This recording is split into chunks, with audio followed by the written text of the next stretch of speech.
Bro జున్ను ఇష్టం and US వచ్చాక దాన్ని మిస్ అయితుంటే ఈ వీడియో నీకోసమే. జున్ను పాలు లేకుండా ఈజీ అండ్ క్విక్ వేలో జున్ను ఎలా చేయాలో ఇప్పుడు చూపిస్తా. స్వీట్ అండ్ కండెన్స్ మిల్క్ ఒకటి తీసుకోండి. ఇది క్రోగర్, పబ్లిక్స్, వాల్మార్ట్ ఎనీ దగ్గర గ్రాసరీ స్టోర్‌లో దొరికేస్తది ఈజీగానే. ఇది ఒక 1 ఫుల్ కప్. దీని సైజ్ నేను మెన్షన్ చేస్తా కింద కామెంట్స్‌లో. ఒక కప్ కండెన్స్ మిల్క్‌కి 2 కప్స్ పాలు సేమ్ కప్ వాడండి. దీన్ని మనం విస్క్ చేసుకుంటే బెటర్. బట్ నేను కొంచెం లేజీ ఉండి మిక్సీలో వేసేసా. నౌ ఈ మిక్స్‌కి బెల్లం యాడ్ చేయండి. క్వాంటిటీ మీ ఇష్టం. కండెన్స్ మిల్క్ ఆల్రెడీ స్వీట్ ఉంటుంది. సో చూసి యాడ్ చేసుకోండి. దెన్ 2 ఎగ్స్ ఇవన్నీ వేసాక బాగా విస్క్ చేయాలి. ఎంత బాగా విస్క్ చేస్తే అంత better. And now elaichi and pepper. ఇలాచీ ఇలా పెద్దగా ఉంటే దాన్ని చిన్న చిన్నగా ఇట్లా క్రష్ చేసుకోండి. అండ్ ఏదైనా బౌల్కి నెయ్యి, నూనె ఆర్ ఎనీ బటర్ రాసి మనం ముందున్న జున్ను మిక్స్ని ఇందులో యాడ్ చేసుకోండి.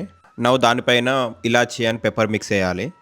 క్వాంటిటీ మీ ఇష్టం. నాకు కొంచెం ఇలాచీ ఫ్లేవర్ ఎక్కువ కాబట్టి నేను కొంచెం ఎక్కువ ఇలాచీ యాడ్ చేసుకున్నా. Same with pepper. ఇవి రెండు యాడ్ చేసాక ఇంకా ఫైనల్ స్టెప్ కుకింగ్. దీన్ని స్టీమ్ మీద కుక్ చేయాలి. ఒక కుక్కర్లో కింద వాటర్ వేసుకొని దాని మీద ఒక గిన్నె పెట్టి దానిపైన మన జున్ను గిన్నె పెట్టండి. కుక్కర్కి విజిల్ ఏం అవసరం లేదు. సో 30 to 40 మినిట్స్లో కుక్ అయిపోద్ది. మధ్యలో ఓపెన్ చేసి చూడండి ఒకసారి. వాటర్ అనిపిస్తే మీరు మళ్ళీ ఒక 10-15 మినిట్స్ లో ఫ్లేమ్లో కుక్ చేస్తే సరిపోద్ది. అండ్ ఇదే మన ఫైనల్ అవుట్పుట్. నాకు ముందు మిక్స్ చేయడానికి 10 to 15 మినిట్స్ పట్టింది. కుక్ చేయడానికి ఒక 40 మినిట్స్ పట్టింది. మీరు ట్రై చేస్తే ఎలా వచ్చిందో కామెంట్ చేయండి. కంటెంట్ ఇస్తే ప్లీజ్ సబ్స్క్రైబ్. ఫిర్ మిలేంగే. బాయ్.